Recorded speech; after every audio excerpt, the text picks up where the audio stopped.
بسم اللہ الرحمن الرحیم۔ السلام علیکم ورحمۃ اللہ وبرکاتہ۔ محترم سامعین، کیا وسیلہ شرک ہے؟ اس موضوع پر دوسرا حصہ آپ کی خدمت میں پیش کرنے کی سعادت مل رہی ہے۔ پہلے حصے میں مسلک اہل سنت و جماعت کا عقیدہ کیا ہے وسیلے کے بارے میں یہ بیان ہوا، اور وسیلے کا مقصد کیا ہے، کچھ اس حوالے سے گفتگو ہوئی۔ اگر آپ نے پہلا حصہ ملاحظہ نہیں کیا تو ضرور کیجئے، بہت کچھ سیکھنے کو ملے گا۔ تو اب آئیے سب سے پہلے وسیلے کا معنی سمجھتے ہیں، وسیلہ کسے کہتے ہیں، پھر اس کے بعد انشاءاللہ آگے بڑھتے ہیں۔ سامعین، وسیلے کا لغوی معنی بیان کرتے ہوئے علامہ ابن اثیر وفات 630 ہجری رحمۃ اللہ تعالی علیہ اپنی کتاب النہایہ فی غریب الحدیث والاثر مطبوعہ دار ابن جوزی صفحہ نمبر 972 پر ارشاد فرماتے ہیں: الوسیلۃ ہی فی الاصل ما یتوسل بہ الی الشیء ویتقرب بہ، یعنی وسیلہ اصل میں وہ چیز ہے جس کے ذریعے کسی تک پہنچا جا سکے اور اس کا قرب حاصل کیا جائے۔ محترم سامعین، ایسی ہی تعریف درجہ ذیل کتب میں موجود ہے، حوالہ جات آپ کے سامنے ہیں۔ تو ائمہ لغت کی ان تصریحات سے یہ بھی واضح ہو گیا کہ جس چیز سے غیر کا تقرب حاصل کیا جائے اسے وسیلہ کہتے ہیں۔ آگے امام مسلم بن حجاج قشیری رحمۃ اللہ تعالی علیہ وفات 261 ہجری، آپ نے بھی وسیلے کا ایک معنی بیان کیا ہے حدیث مصطفیٰ صلی اللہ علیہ وسلم کی روشنی میں۔ چنانچہ صحیح مسلم کتاب الصلاۃ صفحہ نمبر 124 باب استحباب القول مثل قول المؤذن حدیث نمبر 384، حضرت سیدنا عبداللہ بن عمر بن عاص رضی اللہ تعالی عنہما بیان کرتے ہیں کہ میں نے رسول اللہ صلی اللہ علیہ وسلم کو فرماتے ہوئے سنا کہ جب تم مؤذن کو سنو تو اس کی مثل کلمات کہو، پھر مجھ پر درود پڑھو، کیونکہ جو مجھ پر ایک بار درود پاک پڑھتا ہے اللہ تعالیٰ اس پر 10 رحمتیں نازل فرماتا ہے۔ ثم صلوا اللہ لی الوسیلہ، پھر میرے لیے وسیلے کی دعا مانگو، کیونکہ وسیلہ جنت میں ایک ایسا درجہ ہے جو اللہ تعالیٰ کے نزدیک بندوں میں سے صرف ایک بندے کو حاصل ہوگا، اور میں امید کرتا ہوں کہ وہ بندہ میں ہوں۔ تو جس شخص نے میرے لیے وسیلے کا سوال کیا حلت لہ الشفاعہ، اس کے لیے میری شفاعت جائز ہو جائے گی۔ اس حدیث مبارکہ سے معلوم ہوا کہ وسیلے کا ایک معنی جنت کا درجہ بھی ہے۔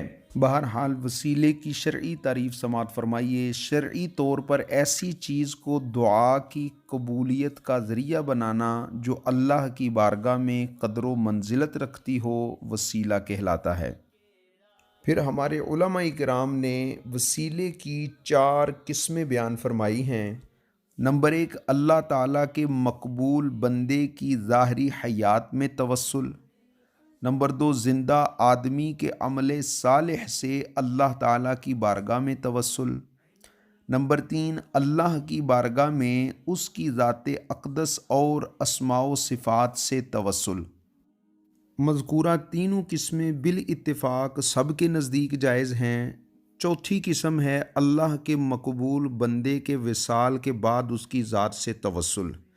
تو اس میں اختلاف ہے، یہ قسم جو ہے بعض لوگوں کے سمجھ نہیں آتی۔ ابن تیمیہ نے بھی اسی کا انکار کیا تھا۔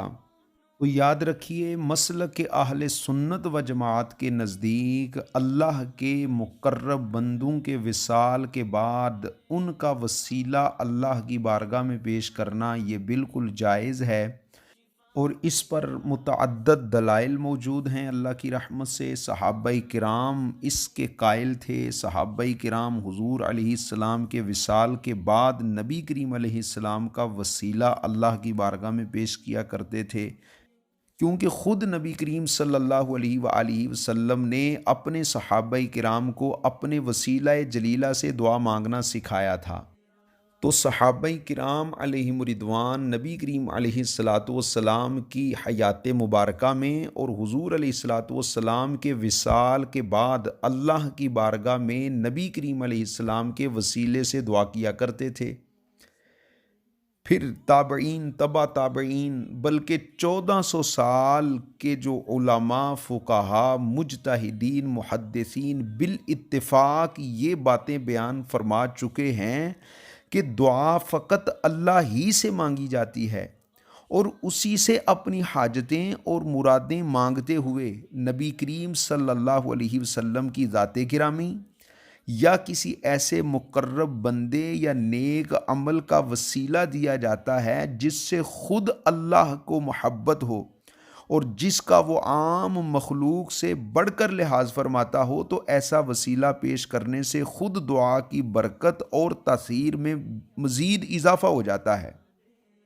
وسیلے کا لغوی اور شرعی معنی سماعت کرنے کے بعد یہ بات ذہن نشین کر لیجئے، توسل، تشفع اور استغاثہ یہ تینوں کا ایک ہی معنی ہے۔ چنانچہ حضرت علامہ سید احمد بن سید زینی دہلان رحمۃ اللہ تعالی علیہ اپنی کتاب الدرر الثنیہ فی الرد علی الوہابیہ صفحہ نمبر 38 پر ارشاد فرماتے ہیں، فالتوسل والتشفع والاستغاثۃ کلھا بمعنی واحد ولیس لہا فی قلوب المؤمنین معنی الا التبرک بذکر احباء اللہ تعالی لما ثبت ان اللہ یرحم العباد بسببہم سواء کانوا احیاء او امواتا۔ آپ فرماتے ہیں توسل یعنی وسیلہ اور تشفع اور استغاثہ ان کا ایک ہی معنی ہے، اور مومنین کے دلوں میں اس کے سوا اور کچھ نہیں کہ اللہ کے محبوب بندوں کے ذکر کے ساتھ تبرک حاصل کیا جائے، کیونکہ یہ ثابت شدہ حقیقت ہے کہ اللہ تعالیٰ ان کے وسیلے سے بندوں پر رحم فرماتا ہے، چاہے وہ زندہ ہوں یا وصال فرما چکے ہوں۔ ان دلائل کی طرف جانے سے پہلے وسیلے کے متعلق ایک بڑی اہم بات جسے بیان کیا ہے امام المحقق ناصر السنہ شیخ الاسلام حضرت علامہ تقی الدین سبکی شافعی وفات 756 ہجری رحمۃ اللہ تعالی علیہ اپنی کتاب شفاء السقام فی زیارت خیر الانام صلی اللہ علیہ وآلہ وسلم صفحہ نمبر 357 آپ فرماتے ہیں، یاد رہے کہ نبی کریم صلی اللہ علیہ وسلم کی ذات بابرکات سے خدا کے حضور توسل، تشفع اور آپ سے استعانت کرنا جائز اور مستحسن امر ہے، اور اس کا جائز و حسن ہونا ہر دیندار پر عیاں ہے۔ اور فرماتے ہیں، المعروفۃ من فعل الانبیاء والمرسلین وسیر السلف الصالحین والعلماء والعوام من المسلمین ولم ينکر احد من ذلك من اہل الادیان ولا سمع به فی زمن من الازمان حتی جاء ابن تیمیہ، یعنی انبیاء و مرسلین علیہم السلام کے فعل، سلف الصالحین کی سیرت، علماء اور عام مسلمین کے عمل سے یہ بات اس قدر واضح اور معروف ہے کہ اہل دین سے نہ تو کسی نے آج تک اس کا انکار کیا اور نہ ہی کسی دور میں اس کا خلاف شرع ہونا سنا گیا۔ البتہ جب ابن تیمیہ آیا تو ابن تیمیہ نے سب سے پہلے اس کا انکار کیا۔ اور پھر آگے آپ ارشاد فرماتے ہیں کہ یہ ایک ایسی اختراع تھی ابن تیمیہ کی طرف سے جو اس نے توسل کا یعنی وسیلے کا انکار کیا۔ آپ کہتے ہیں کہ پہلے کسی دور میں اس کی مثال نظر نہیں آتی۔ اور دیکھیں، یہ بات کسی عام شخص کی بات نہیں ہے، یہ اپنے دور کے امام، فقیہ بھی ہیں، محدث بھی ہیں جو یہ بات کر رہے ہیں۔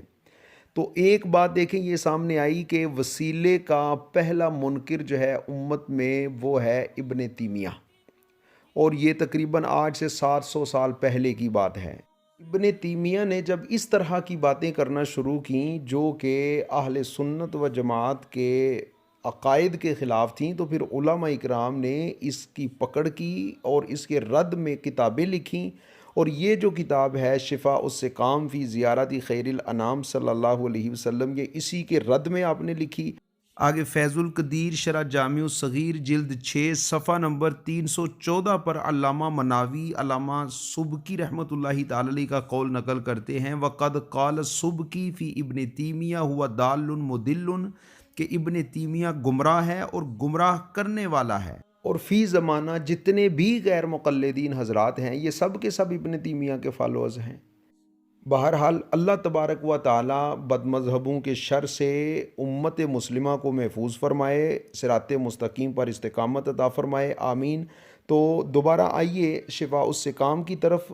حضرت علامہ تقی الدین سبکی رحمۃ اللہ تعالی علیہ صفحہ نمبر 358 پر ارشاد فرماتے ہیں، وَأَقُولُ إِنَّ التَّوَسُّلَ بِالنَّبِيِّ صلی اللہ علیہ وسلم جائز فی کل حال قبل خلقہ وبعد خلقہ فی مدت حیاتہ فی الدنیا وبعد موتہ فی مدت البرزخ وبعد البعث فی عرصات القیامت والجنہ۔ آپ فرماتے ہیں میں کہتا ہوں کہ بے شک نبی کریم صلی اللہ علیہ وآلہ وسلم سے توسل اور تقرب حاصل کرنا ہر حال میں جائز ہے۔ آپ کی تخلیق سے پہلے، آپ صلی اللہ علیہ وسلم کی تخلیق کے بعد، آپ کی دنیاوی حیات میں اور وصال کے بعد، حالت برزخ میں، قبر انور سے اٹھنے کے بعد، عرصہ قیامت میں اور جنت میں بہر طور آپ سے توسل کرنا جائز اور مستحسن امر ہے۔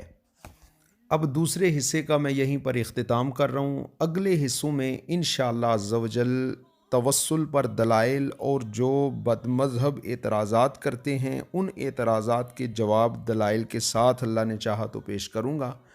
السلام علیکم ورحمۃ اللہ وبرکاتہ۔